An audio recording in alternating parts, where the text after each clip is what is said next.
Dimanche 15 décembre 2024, mesdames et messieurs, bonsoir et bienvenue dans ce journal.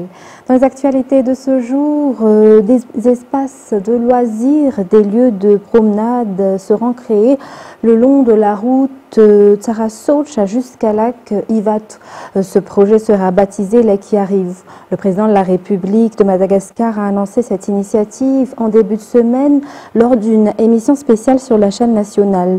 La première partie de ce projet, comprenant un immense jet d'eau, sera inaugurée le 26 juin 2025 lors de la célébration de la fête nationale malgache. Par ailleurs, ce site accueillera également le sommet de la SADC en 2025, a indiqué le président Andrzej lors de son intervention. Reportage. Ce projet vise à offrir à la capitale un site de loisirs digne d'une capitale.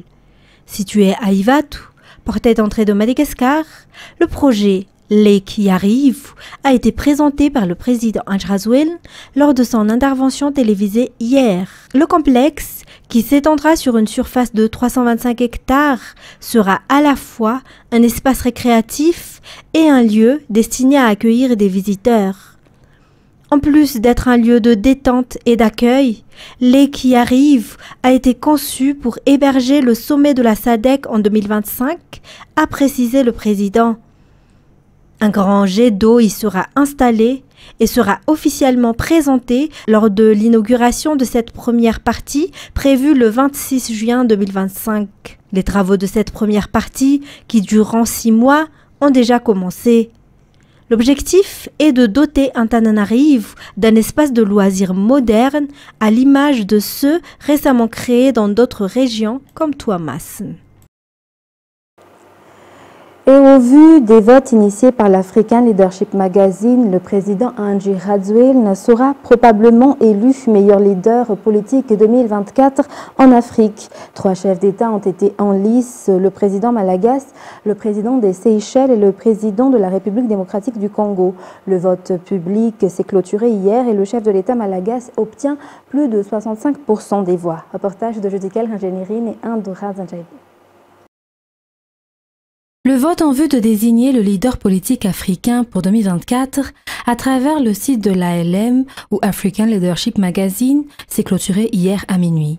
Le président Andrzej est en tête avec 65,69% des voix devant le président séchellois Pavel Ramkalwan et le président du RDC Félix Tshisekedi. Leur sens du leadership mais aussi le travail accompli qui a apporté des retombées positives pour leur pays et sur le continent africain sont les critères mis en place par l'ALM pour ces 3 candidats en lice. Le choix a été libre pour le public de voter le meilleur président leader et d'après le vote, le président Andrzej est le meilleur leader politique de l'Afrique.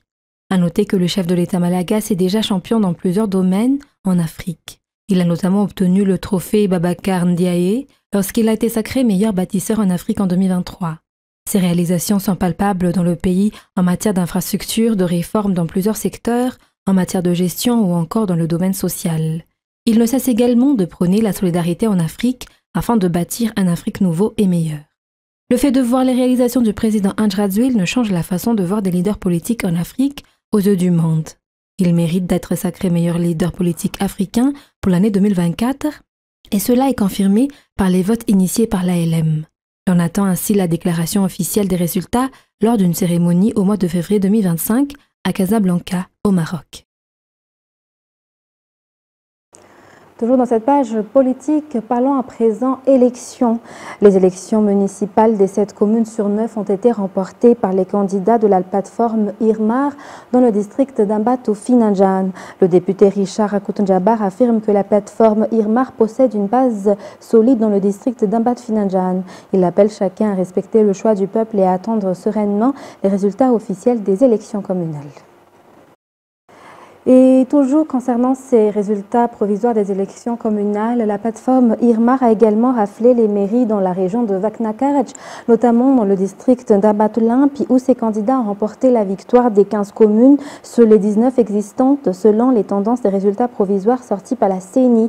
Ces résultats ont montré la force de l'Irmar selon le député élu dans la circonscription d'Ambatoulimpi, Tinarvé Lourazaf Maïef. Selon lui, les citoyens ont exprimé leur choix pacifiquement et plus de 300 citoyens citoyens ont demandé de voter par ordonnance et on peut se rendre aux urnes le 11 décembre. L'élu d'Ambatoulimpi appelle ainsi au calme en attendant les résultats définitifs et de respecter le choix du peuple. Dans le reste de l'actualité, parlons à présent social. Madagascar opte actuellement pour la transformation agricole face au changement climatique. L'objectif est d'améliorer le domaine de la production rizicole, mais aussi d'augmenter les semences et la production dans le sud du pays à travers le ministère de l'Agriculture et de l'Élevage. Ainsi, ce dernier a reçu des équipements du projet Mi11 financé par la Banque mondiale pour promouvoir le domaine de l'agriculture et de l'élevage. Reportage de Anen à Martina et Sechangenap. Le projet Mi11 intervient dans 3 régions de Madagascar, à savoir Anjoy, Anos et Antsimanjefen. Ce projet aide la population à se rétablir après avoir fait face aux catastrophes telles que la famine et la sécheresse dues au changement climatique. Le projet vise à augmenter le rendement du riz à 15 tonnes par hectare. Le projet Mi11 a présenté hier au ministère de l'Agriculture et de l'Élevage un outil à multiples facettes visant à accélérer le projet réalisé au niveau local. Des matériels ont été octroyés comme des outils informatiques, 41 ordinateurs portables et accessoires, 19 imprimantes multifonctions HP couleur A3, 20 tablettes Android, mais également 3 véhicules tout-terrain.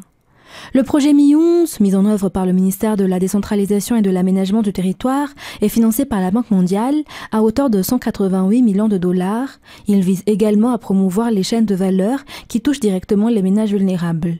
Le ministère de l'Agriculture et de l'Élevage participe à travers des services agricoles de base au renforcement des capacités et au soutien technique. Les scientifiques malagasy y sont peu nombreux, pourtant ce sont eux qui assurent la recherche et la connaissance des ressources naturelles du pays. Pour encourager ainsi de nouveaux jeunes à participer à la recherche pour le développement du pays, l'événement Journée scientifique a été effectué cette semaine à l'Université d'Antananarive. Reportage signé Sylvain et Anne Martina. 200 nouveaux jeunes rejoindront les rangs des chercheurs et experts de Madagascar. Ce sont les scientifiques qui assurent la connaissance des ressources du pays, explorent les connaissances, enquêtent sur les faits. Ils sont aussi les producteurs et les développeurs de vaccins et de médicaments et initient les recherches sur les arbres et les animaux de Madagascar. Le pays a besoin de ces 200 personnes car ils assurent le développement de la science et du pays selon les explications. Il existe de nombreux domaines qui font appel aux scientifiques de notre pays. Nous jouissons également d'une réputation mondiale pour les compétences de nos scientifiques et les résultats de leurs recherches. La faculté des sciences est la plus ancienne faculté car elle existe au sein de l'Université d'Antananarive depuis plus de 60 ans. Jeudi dernier a eu lieu la sortie de promotion des étudiants des filières scientifiques, l'occasion également de la journée scientifique destinée à faire connaître les résultats des recherches et à valoriser les solutions proposées par les experts malagasy. Toujours dans cette page sociale, parlons à présent santé. Actuellement, l'hôpital luthérien d'Amboibo dispose également d'échographie numérique et de radiographie numérique. L'installation de ce nouvel équipement marquera le 40e anniversaire de cet hôpital qui est l'un des plus fréquentés de la capitale. Il vise également à faciliter et à rendre plus efficace le traitement en améliorant le diagnostic des patients. Reportage de Josikel Ringenérine et Sechangenab.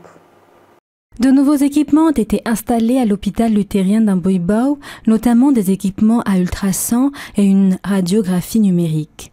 Les images de cette dernière sont meilleures et plus faciles à interpréter pour les médecins. Les malades se plaignaient auparavant de l'obligation de se déplacer pour effectuer une radiographie numérique ainsi que du coût de cette dernière. Ce nouvel équipement résout ce problème. Par ailleurs, l'hôpital d'Amboibo s'est également doté d'une nouvelle salle d'accouchement et d'une nouvelle salle d'échographie. Toutes ces nouvelles installations marquent le 40e anniversaire de cet hôpital, dont la célébration, qui a débuté en mai, a été clôturée vendredi. L'objectif est d'étendre les installations médicales existantes pour offrir des services de santé complets à la population, a déclaré le directeur de l'hôpital. Dans les actualités internationales, un paysage chaotique, Mayotte recensé aujourd'hui 15 décembre, les terribles dégâts semés la veille par le cyclone Chido qui a fait au moins 14 morts dans le département le plus pauvre de France où les secours s'organisent. France 24. Les habitants osent enfin sortir après des heures d'angoisse et de confinement. Au milieu d'un enchevêtrement de tôles et d'arbres arrachés, ils se frayent un chemin. L'homme qui filme est enseignant, il décrit les dégâts dans sa maison. Et voilà. Donc moi, je n'ai plus de toit sur la première partie. Voilà. Voilà. Et c'était apocalyptique. En plus, si tu veux, quand tu vois que ta charpente commence à s'envoler, quand tu vois que le toit commence à partir, quand tu vois qu'il commence à pleuvoir dans la première partie de la maison. Partout, les ravages du cyclone sont impressionnants. À Kaweni, au nord-est de l'île principale, cette immense bidonville où vivent plus de 15 000 personnes a été balayée. Les habitations sont en tôle. Cette lycéenne a assisté à sa destruction. Les résidences qu'il y avait là-bas, du coup, il n'y a plus les tôles qui étaient là-bas, ils se sont envolés, les arbres, et aussi quelques maisons en briques qui se sont envolées aussi. Dans l'une des maisons solides du quartier, cette enseignante s'est barricadée avec sa famille, mais ici aussi, le toit a fini par céder. Nous avons senti les murs trembler, les arbres qui tombaient sur les toitures. Le plafond de notre salon s'est écroulé, ainsi que le plafond de la chambre de notre fils, qui a complètement cédé. Des habitants qui errent ce soir hébétés au milieu de leur quartier complètement dévasté, sans eau ni électricité.